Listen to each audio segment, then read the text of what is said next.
whatever amount of people, they're coming together to make positive changes to this whole environment and the whole ecology of it. And it's been like that since 1972, where the first people moved in and volunteers moved in and started bringing rough sleepers and people in need in the first place. But the one unifying thing is that everybody's coming here to grow food or to look after animals or our chickens or whatever. And then once they've grown that food, they're eating it together, relaxing together, having a good time, sorting through problems, and all having a positive change in themselves from the land, and then because they're getting it from the land, giving back to the land as well. It's just really lovely, positive feedback loop that everybody gets swept up in at some point. You know, it's one of the massive, the best things is just watching people leave with a smile on their face. The farm's really been quite important in that for decades. You know, it's much more popular now than it was. You can imagine it at the start, the idea was we'll get a place in the country for people at risk to escape the pressures and grow their own food, look after themselves, and that will all be very healing. Okay?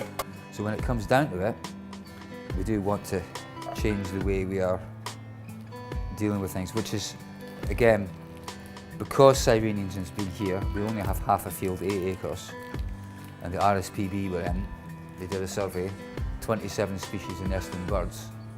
That's because we are here. So this whole narrative of man is a burden upon the world, you know, the world's falling to bits, it's all our fault, etc. No, it's what we're doing that's the burden. We don't have to do that, we can do things in other ways. Rapidly, we're going to be at full capacity on this space. Next 3-4 years, there won't be any more room here, it will just be totally chock-a-block. At which point, really, we could replicate this. We could have one of these outside Inverness, Dumfries, Glasgow, whatever, you know. So 10 years from now, I would like to see more of these in position in other communities, providing those services for those communities.